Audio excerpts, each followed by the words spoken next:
we have been looking at the various books of the Bible, and we've been doing sort of a study of each of those books and getting a picture of the messages of the various books of the Bible. And in talking about that, we've also been dealing with the structure of our Bible, which we refer to as the Protestant Bible. That is a book that contains a total of 66 books, and the term Bible comes from biblos, which simply mean books, and it contains two separate major divisions, if you will, the Old Testament and the New Testament. And the Old Testament, written over a period of about 1,500 years, or written over a period of about 1,000 years, that displays about 1,500 years of Israel's history. And then the New Testament, written over a period of about 100 years, or about 50 years in the first century, if you will. And we know that between the Old Testament and the New Testament is a period that's called the 400 years of silence. At the close of that 39th book, that is the book of Malachi, then there were no sacred books that are a part of the canon of scriptures that were written during that 400 years of silence between the Old and the New Testament. And then the New Testament opens up in the order of that we have in the Bible, the King James Version, with the book of St. Matthew, and then continues on through the revelation that was given to the Apostle John. So we've been talking all the way back there in that Old Testament about the initial books, and we've covered those already. And those are the first five books of the Bible that are known as the books of the law. We talked about those as the vessel of five, the Pentateuch. Pentateuch is simply a word that means vessel of five. So the first five books of the Bible, they are called the books of the law. The primary author of those books is Moses. Moses, whom God raised up to lead the children of Israel out of their place of bondage and into their land that was promised to them by God to Abraham, all the way back in the 12th chapter of the book of Genesis. All right, and so we are now launching into the book of Joshua, which is the sixth book in the Old Testament, book number 6. And it is the beginning book of a whole nother section. So the first section were the books of the law. Those are 5 in number: Genesis, Exodus, Leviticus, Numbers, and Deuteronomy. And now we enter into this area that are called the books of history. And those books, that group, I should say, are the books of history. They are 12 in number. They are 12 separate books, but we know that we kind of begin to think about that set of books in a way that it's 12 books, but 3 of the books are part 1 and part 2. So it really makes it a little bit easier to begin to remember them, because 3 of the books are 1 and 2. And so we're beginning with the first book in that set, called the Books of History, and that is the book of Joshua. The book of Joshua. Joshua is Moses' successor, and his very name means deliverer. His name means salvation. And his name is pronounced in the Hebrew just as the name Jesus, Yeshua, if you will. And so we begin with the book of Joshua as the successor deliverer to Moses, the one that God raises up, the one that is trained under the tutelage of Moses, and who takes over. And he does not just take over because he happens to be there, but he takes over the assignment because God says to him that I'm calling you and to step into the place that Moses was in. In fact, the Lord speaks to Moses and lets Moses know that Joshua is going to be his successor. And then the Lord speaks to Joshua and makes that very clear to Joshua. And we'll see that as we begin to look in chapter 1 in just a moment. So this wonderful book, book number 6, the book of Joshua, is a book that contains 24 chapters, 24 chapters. So it is a relatively short read when we think about some of the books that we've considered already when you consider the book of Genesis with some 50 chapters and what have you. Now we're here with these 24 power-packed chapters. And I want you to know that uh, this book, while containing 24 chapters, really deals with three major things, and then we're going to break that down a little bit more. The first of all, the overall book deals with the conquest. And the conquest has to do with the actual taking of the land that God had promised to them. Conquest, the going in and possessing the promise that God had given to them. So it is called, Joshua is called frequently the book of conquest. And the theme of this book is possessing what God has promised. Possessing what God has promised. It is the book of conquest. And so the very first part of this book deals with the conquest of the land. The conquest of the land. And that's covered in chapters 1 through about chapter 12. The book of conquest, chapters 1 through chapter 12. And then after that, we get into the divisions of the land. So the book of conquest, in other words, they're going in to take the land. The book of conquest is dealing with the various battles that they fought. They went in and they fought a central battle going directly into the land. Jericho is part of the central battle, and then they fought a southern conquest, and then a northern conquest. And this is how they were able to take over the entire land that God had given to them. So the three major conquests that are part of the conquest of the land that are covered in chapters 1 through chapter 12. And those conquests are called the central, the southern, and the northern conquest. We'll get into that as we go along.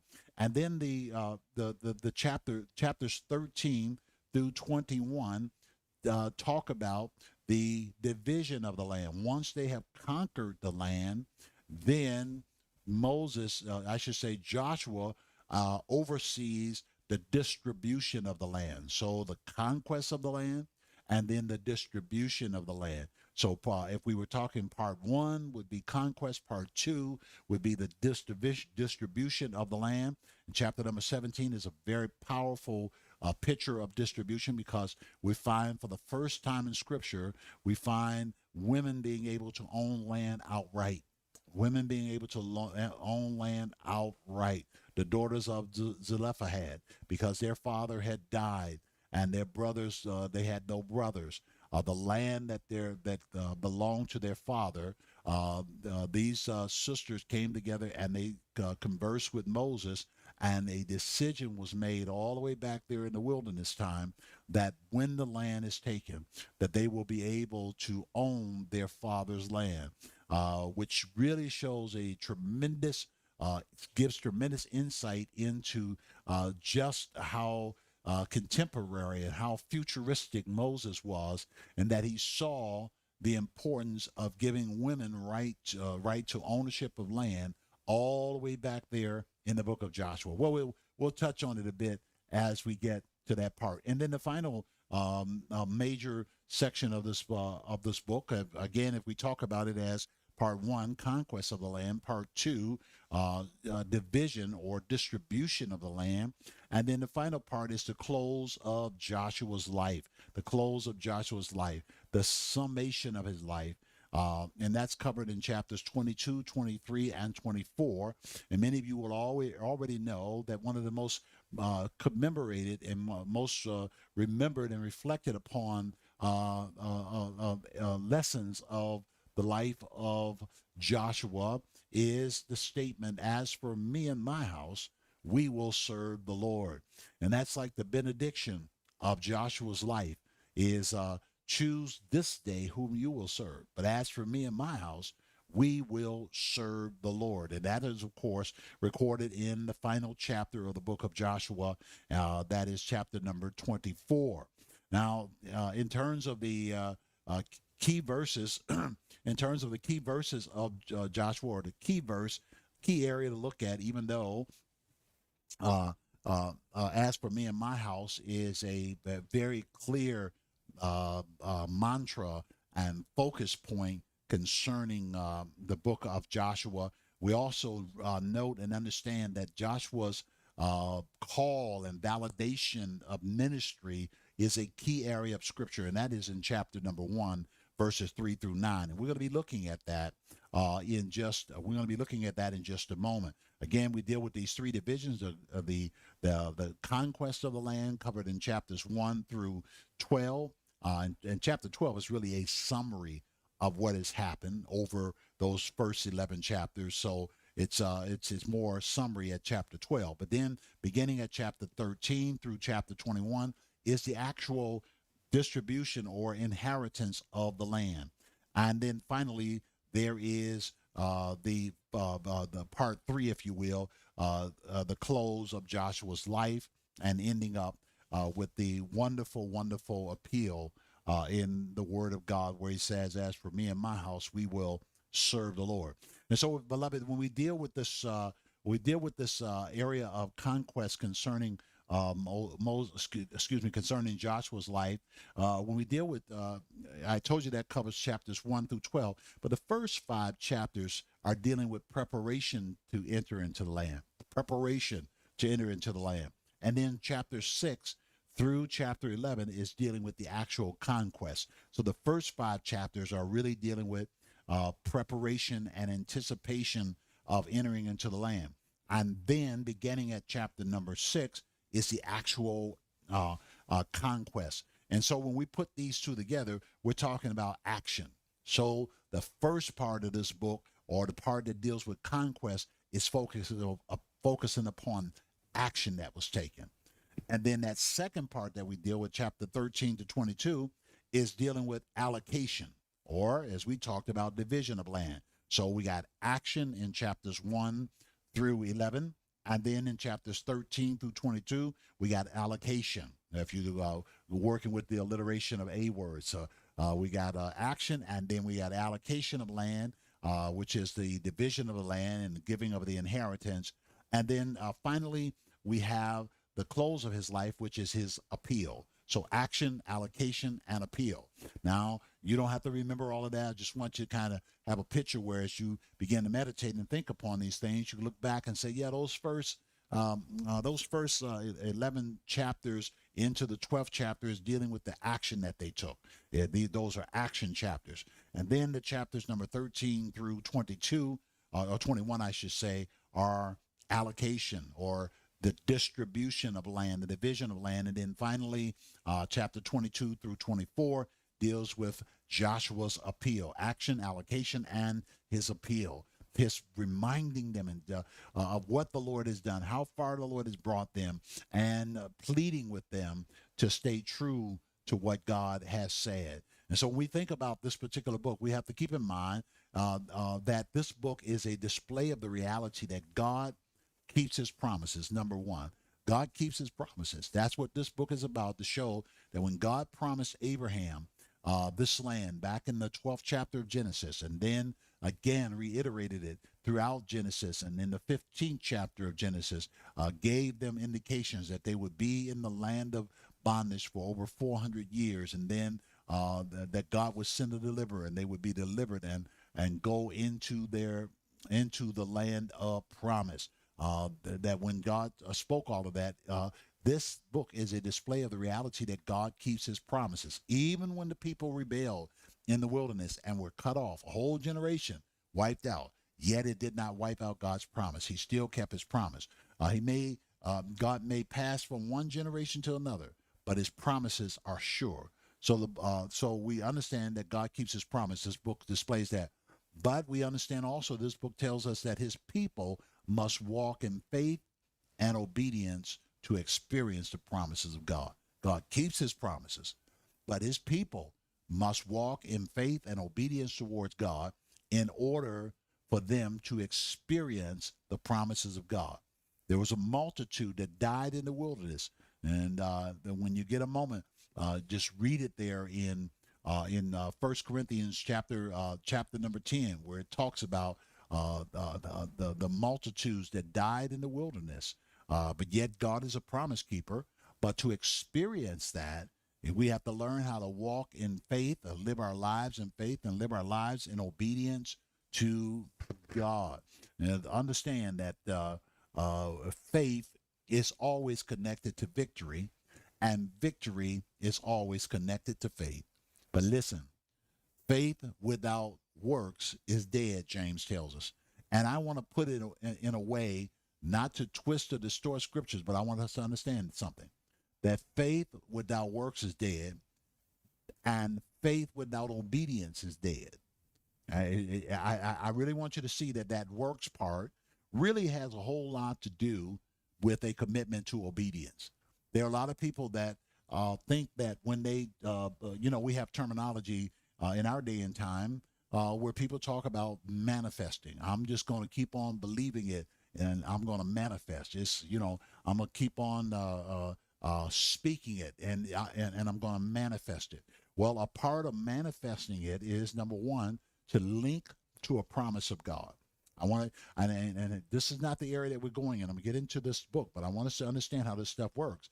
That the way to come into the best that God has for you is that we learn from Israel is to link to a promise of God, because God is a promise keeper. So when you link to a promise of God, it's always bigger than you, because a promise of God is the commitment of God's character and his deity to the reality of bringing to pass that which he has promised. So number one, link to a promise of God. And then number two, release your faith and your confidence in that promise. Develop your faith surrounding that promise. And then number three, commit yourself to obeying God, to commit yourself to following the process, because it's only by the connection of faith and obedience to a promise of God that we enter into the experience of the manifestation of that promise. It is a process and a system that works because it is a divine initiated system. Number one, link to a promise of God. Number two, invest your faith in that promise. And then number three, be obedient to God in the pathway and the instructions that he will give to you. And if you obey him and you trust him, then he will do his part, and that is to keep the promise. And your obedience and your faith in him is the thing that triggers your experience of the actual promise of God. And the promise was to all of Israel, to all of those that were in the bondage. The promise was to all of them, but not all of them walked into the promise. And oftentimes we have to understand that God promises oftentimes are promises that are to a group, a legacy, a people. And oftentimes when God begins to make promises, when we link to a promise, it is unto us and to our children, which means that oftentimes if you don't walk in obedience and trust God for it, the promise will do generation skipping. It will manifest in the generation that chooses to be obedient and faithful towards God. So some people say, well, God made me a promise. Well, did he make a promise to you that is a promise to your legacy? Meaning that if you obey him and you walk faithfully before him, it will manifest in your generation. But if you don't walk or are not obedient and walk faithfully before him, it's still a promise, but it may not manifest in your generation because of your disobedience and unbelief. And we'll see that. We'll see that in real in manifestation as we look at the book of Joshua. And so let's take a look down. As we've been talking about this, let's go in and dive into this book a bit so that we can see what is going on here. Just knowing that the first 5 chapters that we're looking at, all we're talking about is preparation. So we're going to open this up now in the book of Joshua, and we're going to begin at chapter number 1 and verse number 1. And let's go ahead, just because it reads a little bit better, let's go ahead tonight and let's look at that in the NIV. So we're looking at chapter number 1, and all of the chapters that we're going to be looking in, we're going to be looking in them in the New International Version, also known as the NIV. Now, they read the same and in many different ways. The NIV might be a little bit easier reading, and especially where we are dealing with moving things in a little bit of time. So now let's look at this. So when we talk about chapter number 1 through 5, we're talking about preparation for entering into the conquest. And as we talk about preparation for entering into the conquest, we look at chapter number 1, and in this chapter we began to see a leader being installed. We began to see a leader being installed. And so we're going to zip through this chapter, but in doing that, we're going to begin to see some of the things that was happening in the life of Joshua as the Lord began to put him in place for this leadership.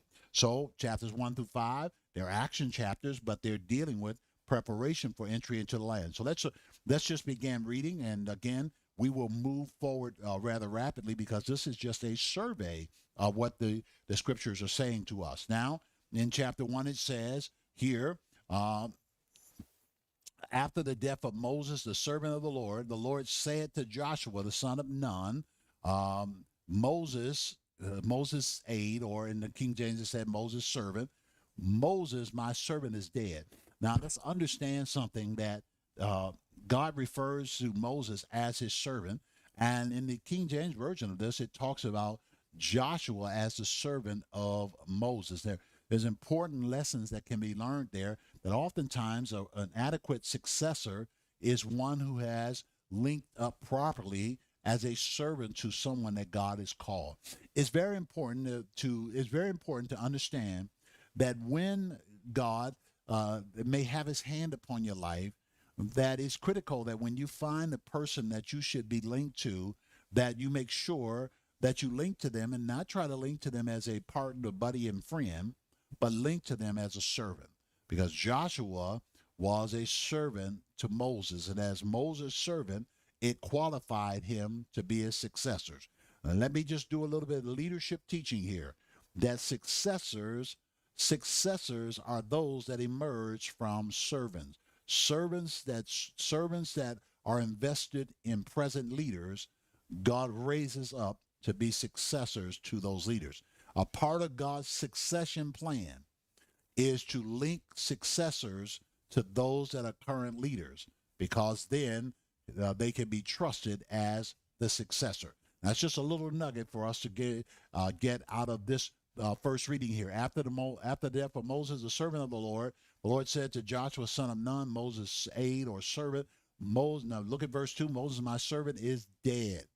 Now then, you and all these people get ready to cross the Jordan River into the land I am about to give to them, to the Israelites. So we get some really critical things here. We know that when they came out of Egypt, they crossed the Red Sea. But here God is making clear to them that you get ready to cross the Jordan. We'll see later on in the lesson that in crossing the Jordan, that meant that the Lord had to provide supernatural passage through the Jordan. The waters had to stand up. And we'll see that the priests had to stand in the waters with the Ark of the Covenant of God, and the waters stood up and allow for the passage of the people of God across the Jordan in preparation for entering into the land of promise. So we see all that developing here. He says in verse 3, I will give you every place where you set your foot, as I promised Moses. Wow. Well, all those lessons can be things that we stop and teach at. But here he's saying, and this is where you hear people talk about, everywhere the sole of your feet shall tread, I've given it unto you. Well, this is a specific promise that's given to Joshua and the children of Israel, where God said to them, I'm going to give you everywhere that the sole of your feet shall tread, I'm going to give it to you. That's a part of the promise. Verse 4, your territory will extend from the desert to Lebanon, from the great river Euphrates, all of the Hittite country to the Mediterranean Sea in the west. No one will be able to stand against you. So God's given them the metes and measures of the land. And he says, listen, look at that verse number 5, so powerful here. And remember, this is preparation for entering the land. This is God establishing the leader. And he tells him, while he's speaking to him, he tells him in verse 5, no one will be able to stand against you all the days of your life. No one will. Can you imagine that? No one will be able to stand against you. They might stand up to you, but they won't be able to stand up against you. And there is a big difference. There's a big difference in people standing up to you and being able to stand up against you. He said, all the days of your life, no one will be able to stand against you. As I was with Moses, notice here, so will I be with you. I will never leave you nor forsake you. This is something that leaders have to bear in mind. And when you covenant with God to walk in his ways, he says, I'll never leave you and I'll never forsake you. How simple and straightforward that is. But oftentimes we look around at the circumstances and we somehow begin to fashion that we are forsaken. But God is encouraging his leader, getting him ready for the journey. Verse number 6, he says, be strong and courageous because you will lead these people to inherit the land I swore to their ancestors to give them. That's verse number 6. God tells them to be strong, be courageous, because you're going to be the one that's going to lead these people to inherit the land I swore to their ancestors. Who are those ancestors? I swore that thing to Abraham. I swore that thing to Isaac. I swore that thing to Jacob. I swore that thing, if you will, to Joseph. In other words, those are the ancestors. Now, remember now that when we talk about the book of Joshua, and we end up the Old Testament, that from the period of Joshua to the close of the Old Testament is a period of about 1,000 years.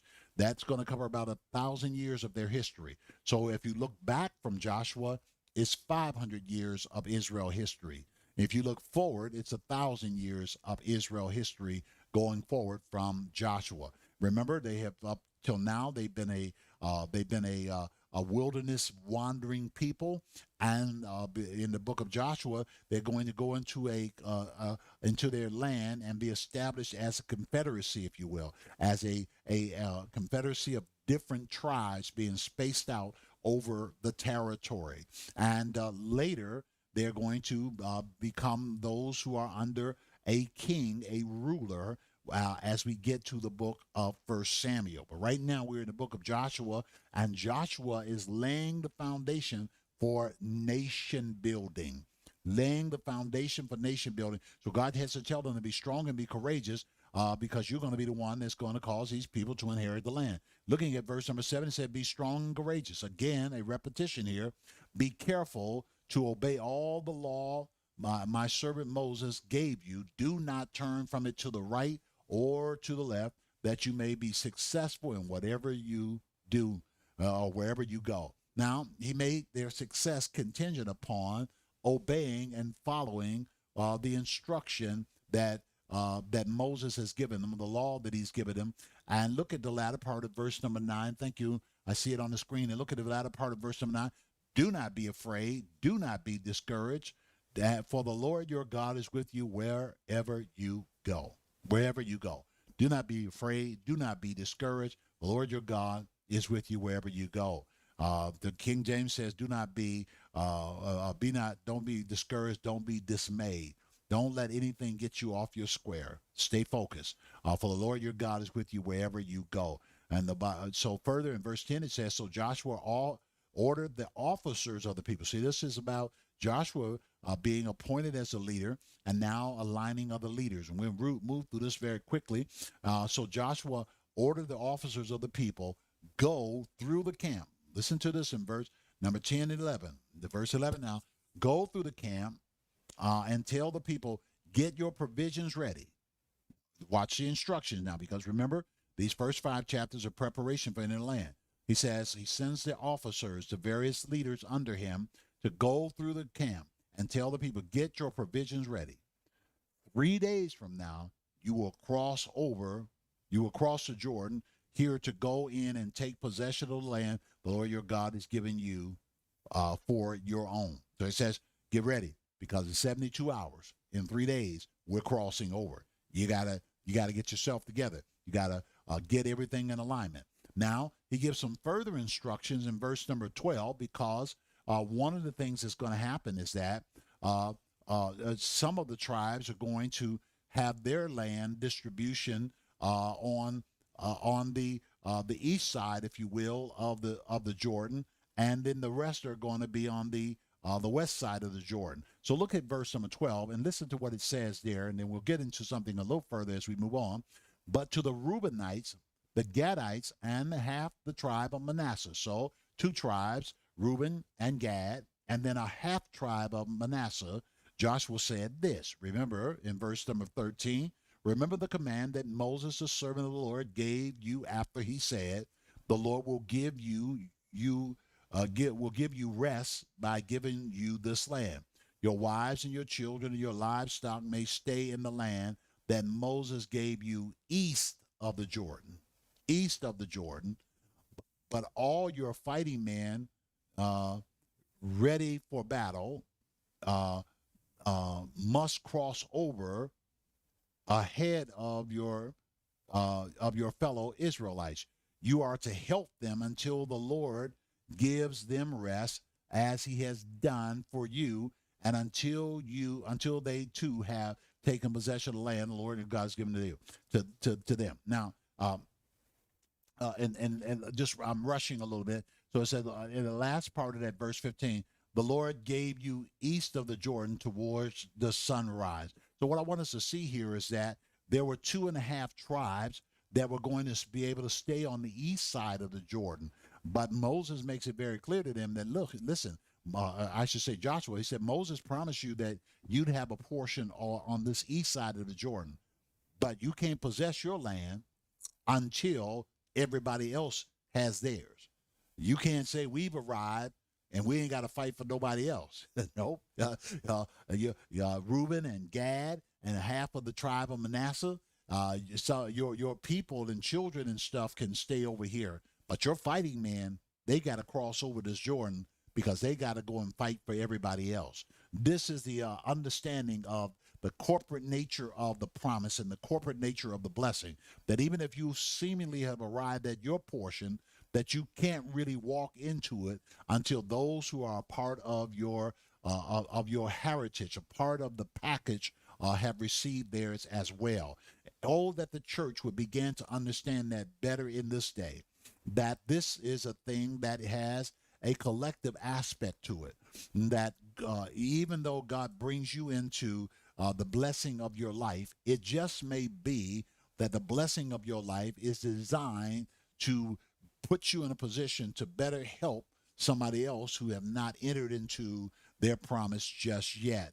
Verse 16, then they answered Joshua. Listen to the response of the people. It's always good when you have leaders talking, but it's better when you have a response of the people showing alignment. Verse number 16, then they answered Joshua, whatever you have commanded us, we will do. And wherever you send us, we will go. Can you imagine that? Whatever you commanded us, we'll do. Now, they're not talking to God. They're talking to Joshua. They're talking to a man. Whatever you have commanded us to, we will do, and wherever you send us, that's where we'll go. Just as, watch this, I love this part. Look at verse 17. Just as we fully obeyed Moses, so will we obey you. Now, their parents couldn't say that. He said, but just as we obeyed Moses, so will we obey you. Only may the Lord your God be with you as he was with Moses. Whoever rebels against you, look at verse 18. Whoever rebels against you, your word, and does not obey it, whatever you command them will be put to death. Only be strong and courageous. This is the people talking to Moses, to Joshua now, saying, wherever you tell us to go, that's where we're going to go. Whatever you tell us to do, that's what we're going to do. And whoever don't listen to you, whoever don't obey you, will be put to death. We're going to find out that Achan, who did not obey, was actually put to death. Now, that's in chapter number 1. These first 5 chapters are dealing with the preparation for entering the land. So chapter 2, Joshua does something similar to what Moses does, but Moses did it at the command and direction of the people. The people told Moses, send spies that they might spy out the land.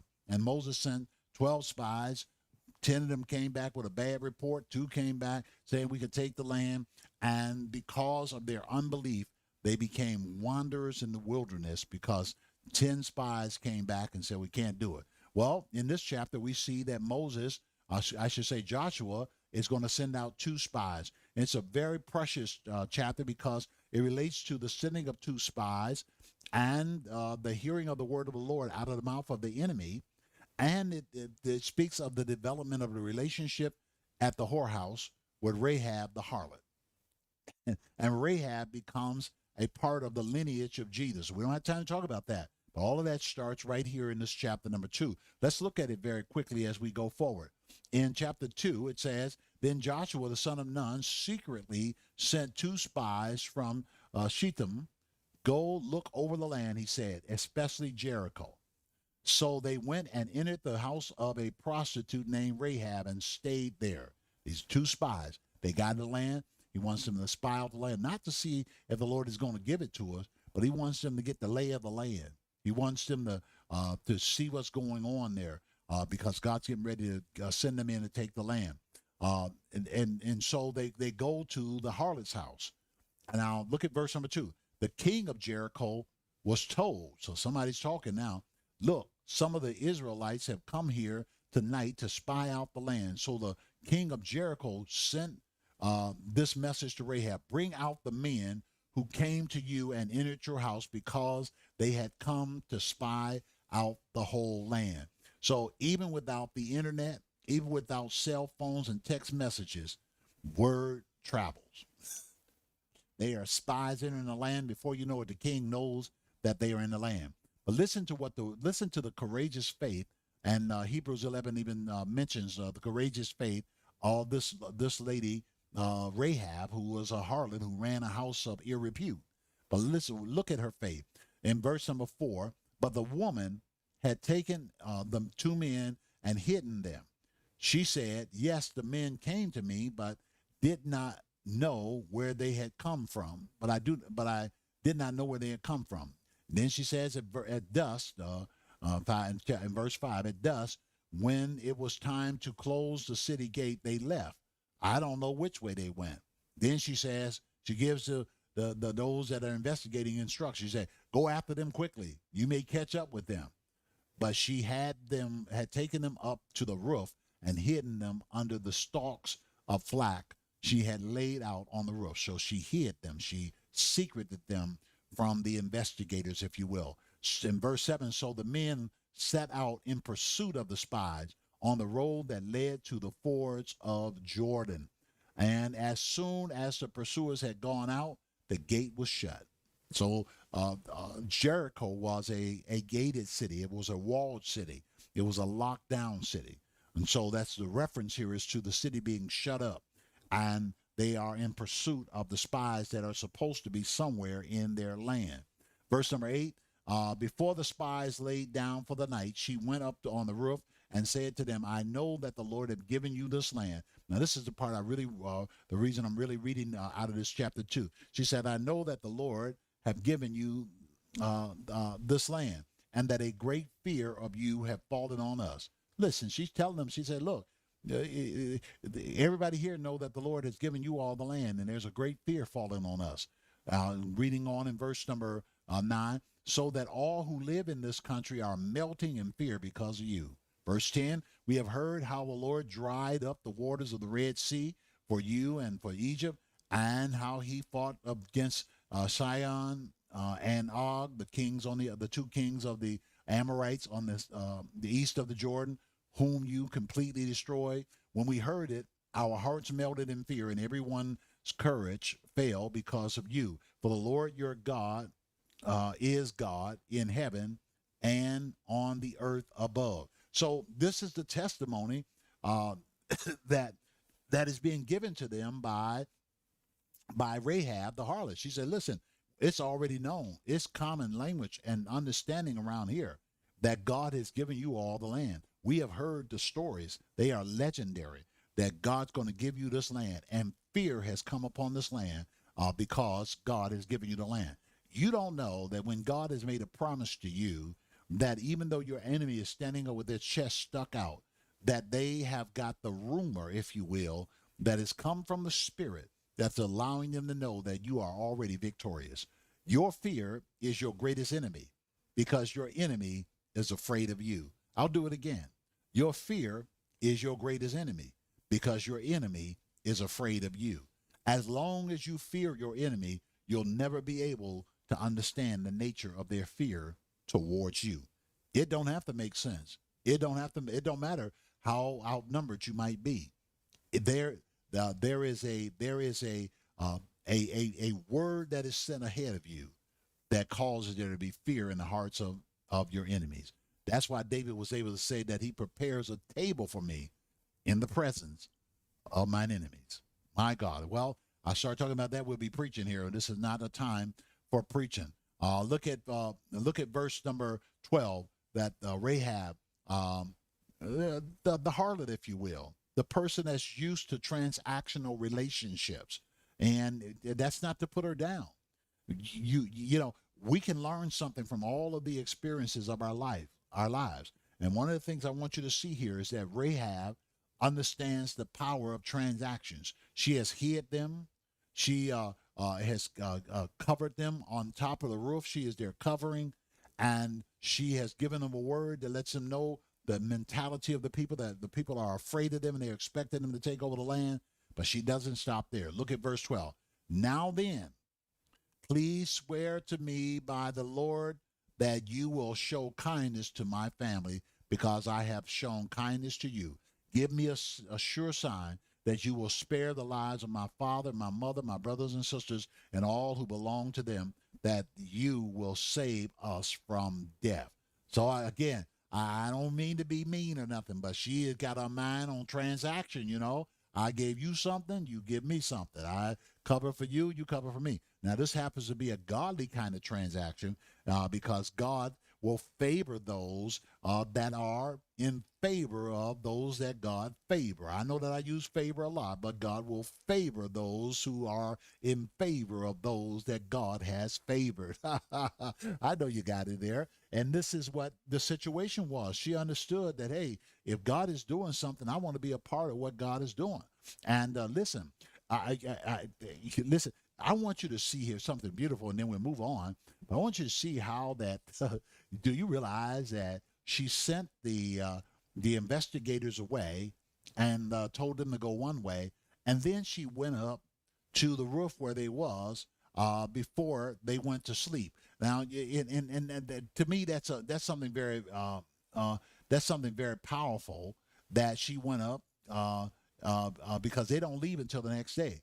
So not only did she cover them, but she gave them comfort as well.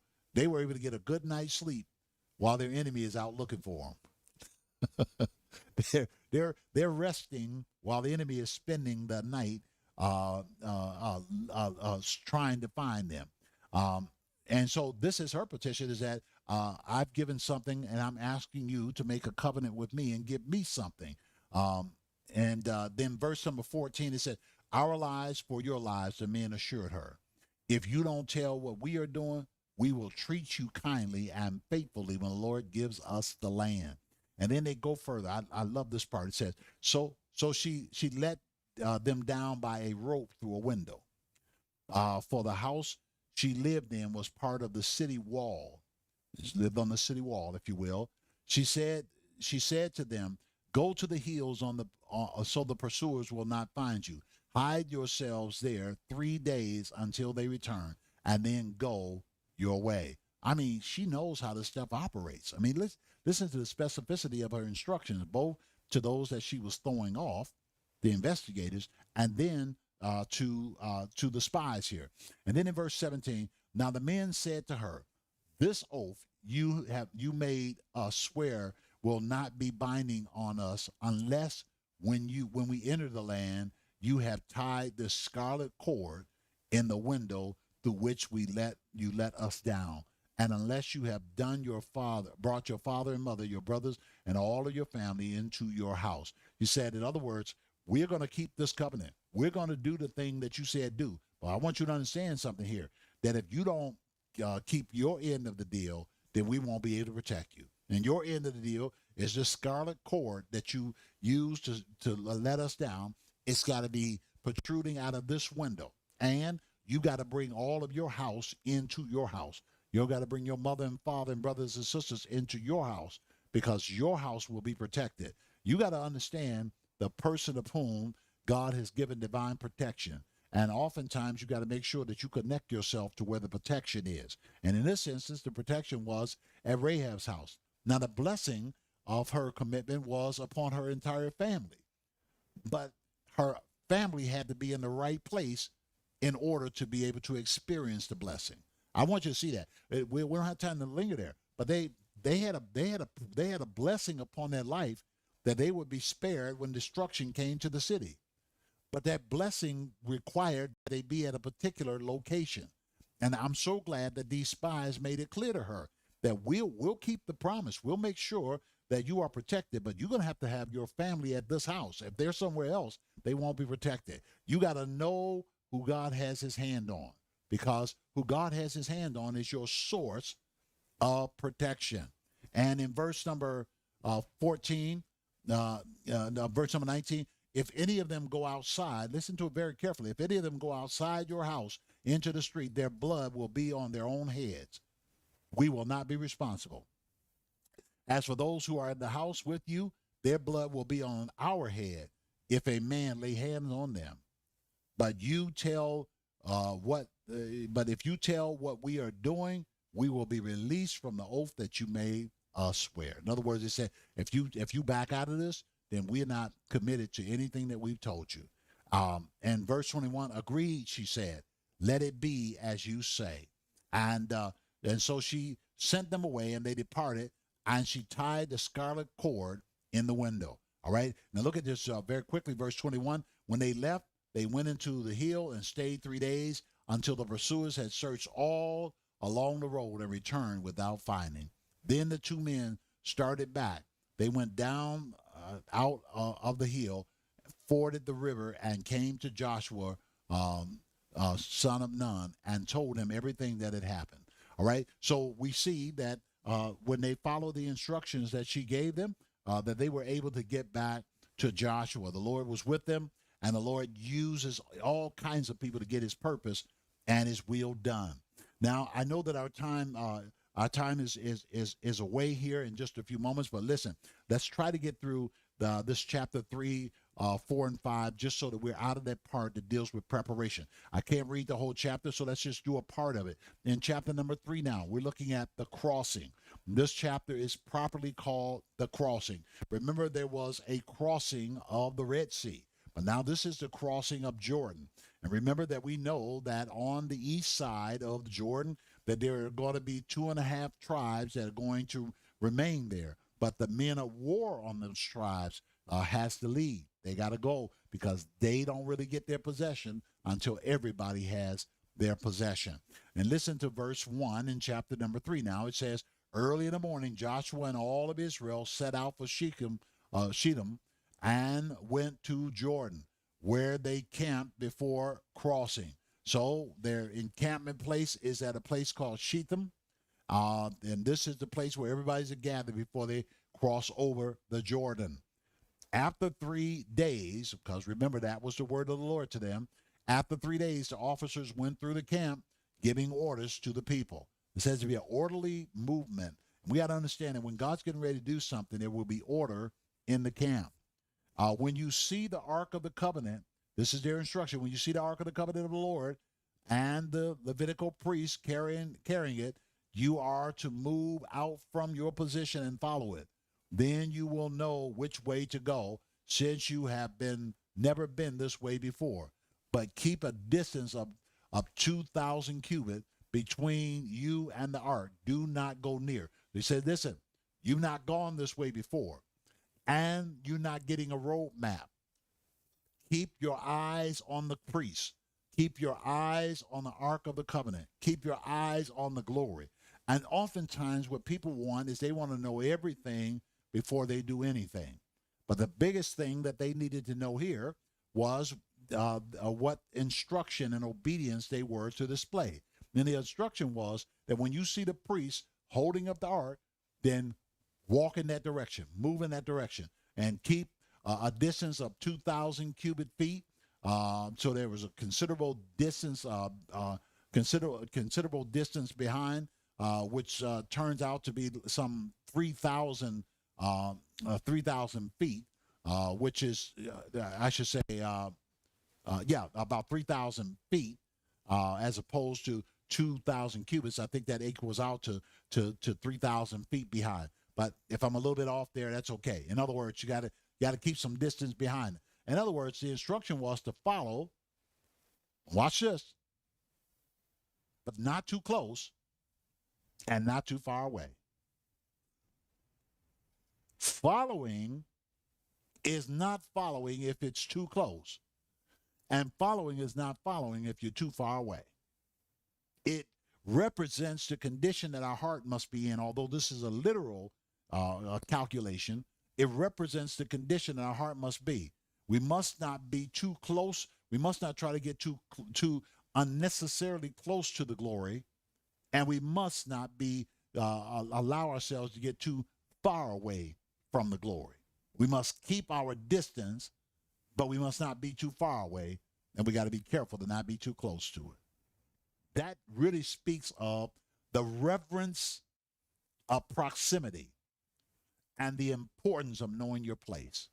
Oh, Lord Jesus, I'd have to talk about that some other time, but I want you to see that in the rich depths of this Old Testament. Now, notice what in verse 5, Joshua told the people, consecrate yourself, for tomorrow the Lord will do amazing things. Consecrate yourself. In other words, set yourself apart. Get your mind right. Get your heart right. Verse number 6, Joshua said to the priests, take the Ark of the Covenant and pass on ahead of the people. So they took it and went ahead of them. And the Lord said to Joshua, today I will begin to exalt you in the eyes of Israel, so they may know that I am with you as I was with Moses.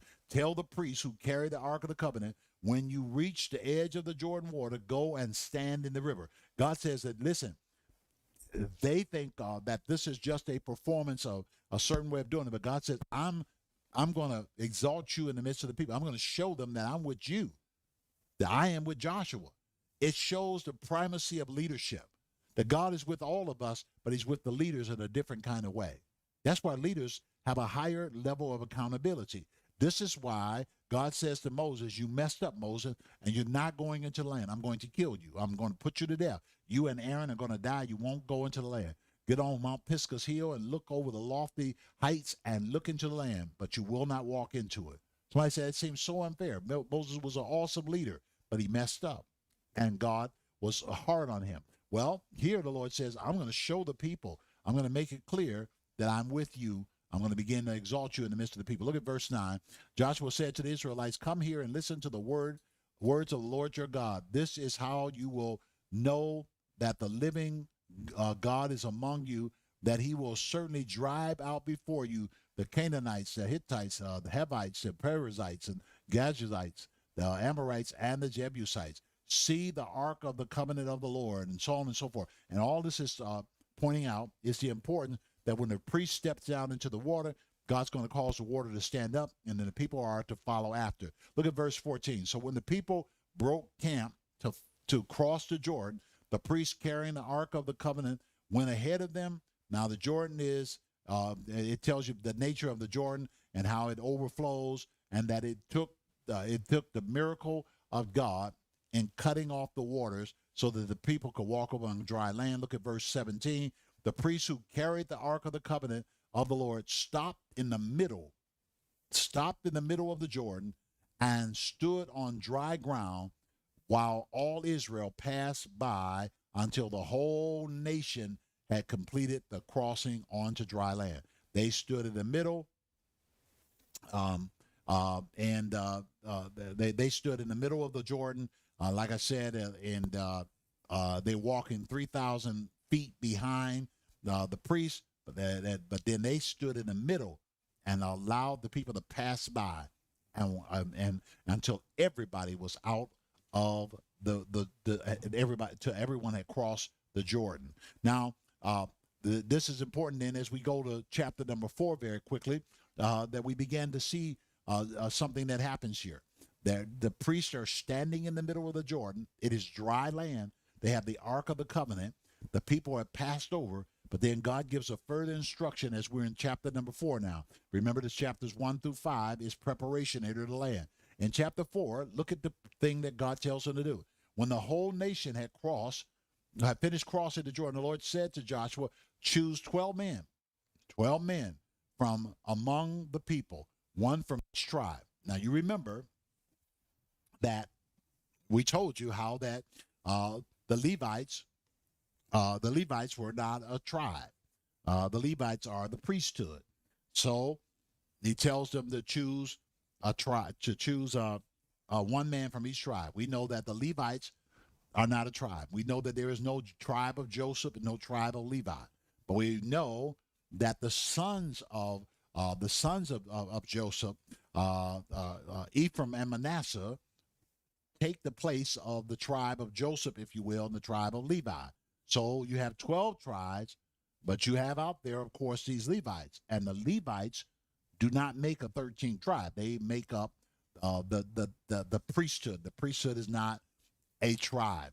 So he tells them to choose 12 men from among you, one from each tribe, and tell them to take up 12 stones from the middle of the Jordan from right where the priests are standing, and carry them over with you and put them down at the place that I'm going to tell you, at the place that I'm going to tell you. Now, and I'm rushing a little bit, but God wants them to build a memorial. Each tribe get a stone and begin to place that stone in a particular place. And I'll go ahead and tell you that the name of that place where he's going to tell them to put the stone is their next encampment, which is a place called Gilgad, and they're going to put 12 stones there. Look at verse number 8. It says, so the Israelites did as Joshua commanded them. They took 12 stones from the middle of the Jordan, according to the number of the tribe of Israelites, as the Lord had told Joshua.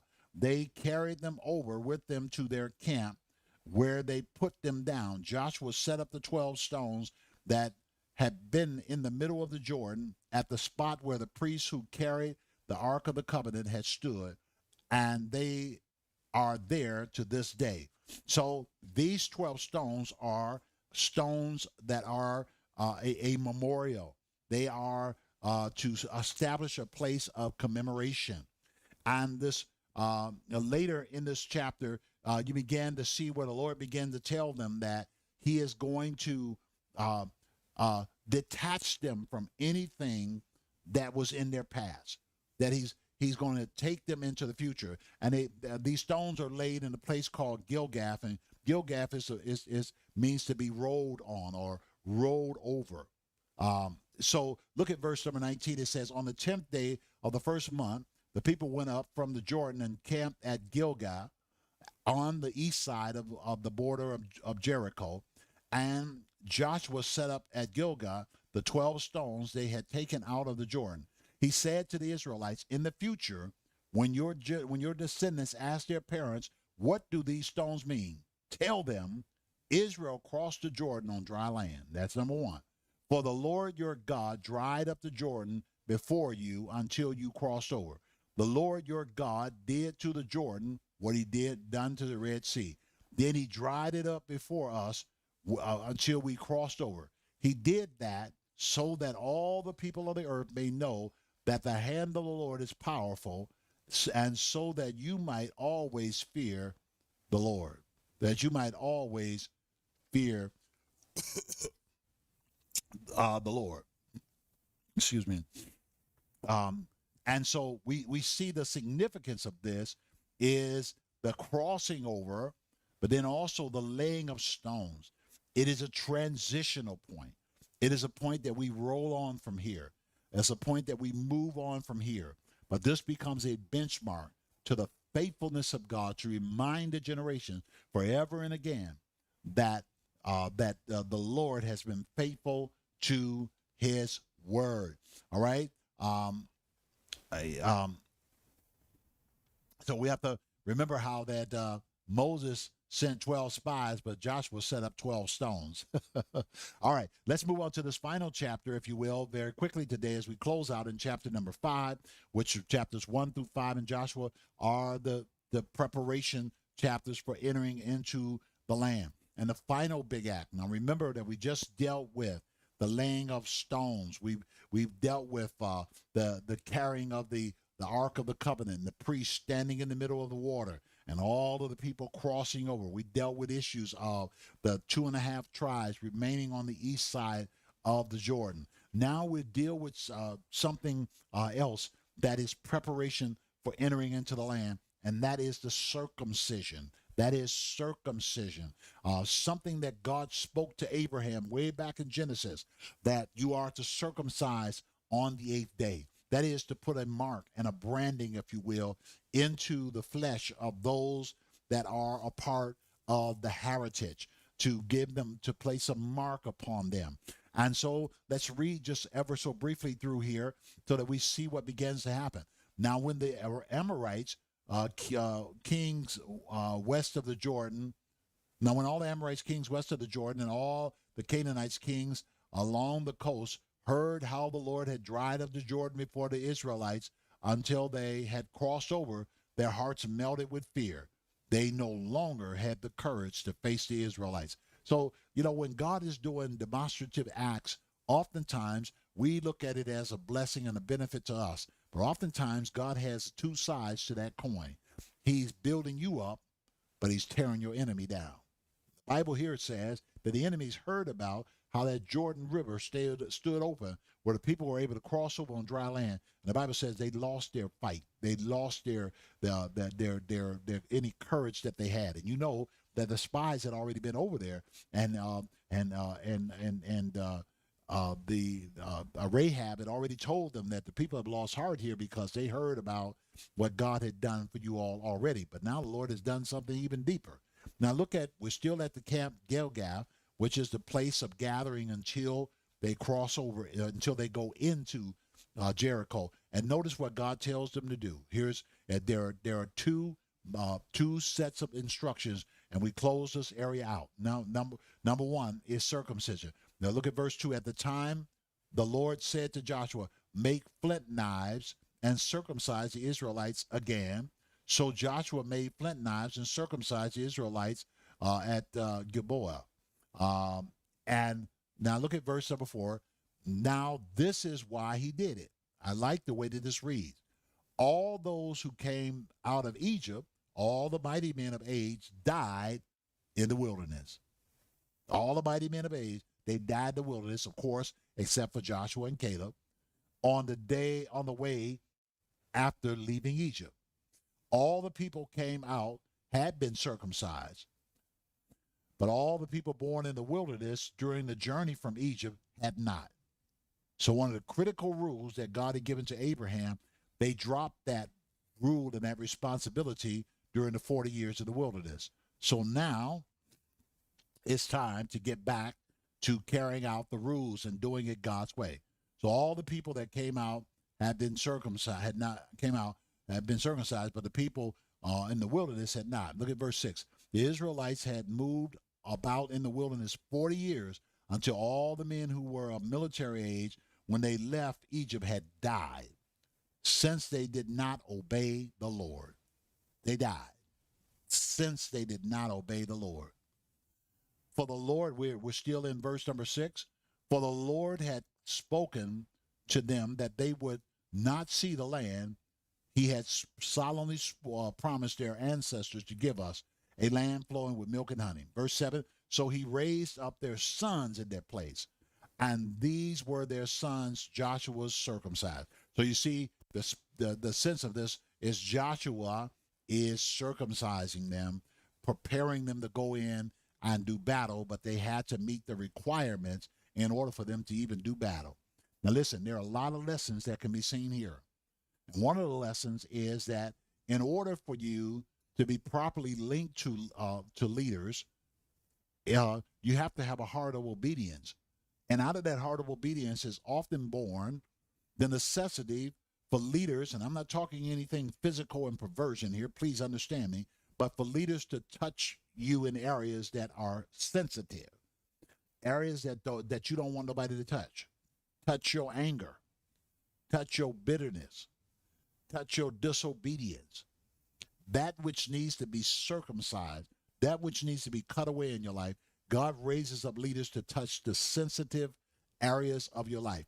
One of the ways that you will know that the leader that is born for your life appears in your life is when they touch the sensitive areas of your life.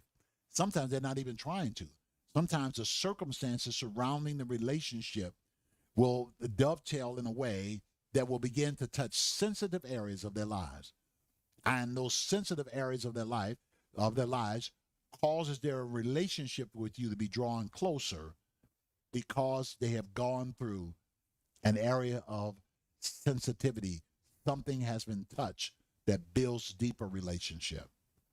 Now, for a person that has perversion in their mind, you can twist that and it will be outside the scripture. There was nothing funny about Joshua. There was nothing funny about Moses, so on and so forth. But leadership building in the kingdom of God really requires that there be a connection to touch the area that is most sensitive in your life and to be able to build you up from there. All right. So let's look at the other thing that occurs.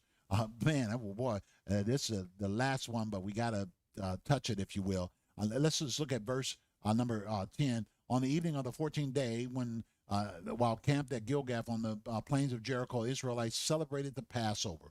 They celebrated Passover. That's like the second big thing here that's happening is the celebration of the Passover, the commemoration of when the death angel passed over the children of Israel, the firstborn of Israel, in the night in which they came out.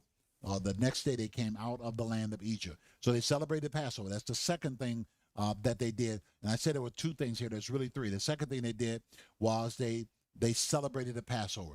And then the final thing is when Joshua, verse number 13, now when Joshua was near Jericho, he looked up and saw a man standing in front of him with a sword drawn. Joshua went up to him and asked, "Are you for us or an enemy?" Notice here that Joshua went up to a man with a drawn sword. Do you see the confidence and the courage that he has to do this? And of course, look at verse 14. Neither, he replied, but as commander of the army of the Lord, I have come. Then Joshua fell face down to the ground in reverence and asked, "What message does my Lord have for his servant?" The commander of the Lord's army replied, "Take off your sandals, for the place where you are standing is holy." And Joshua did. Here is a divine visitation, just like it was with Moses. Remember, when Moses was told to take off his shoes, it was in an area where Moses was inquisitive about a flame of fire burning in a bush without the bush being consumed. And as he drew closer, the Lord said, "Take off your shoes, for the ground that you're standing on is holy ground." And when God began to talk to Moses about going as a deliverer, Moses began to draw back and began to make excuses about not being able to speak plainly and so on and so forth. But here we're going to see that in this preparation for entering into the land, Joshua embraces the visit of the angel of the Lord so that he might be further equipped to begin to take the people into the land, because it is about preparation for entering into the land. Next week we'll deal with the conquest, and we'll be able to move into the inheritance. Some beautiful stuff to cover in this book that is called the book of Joshua.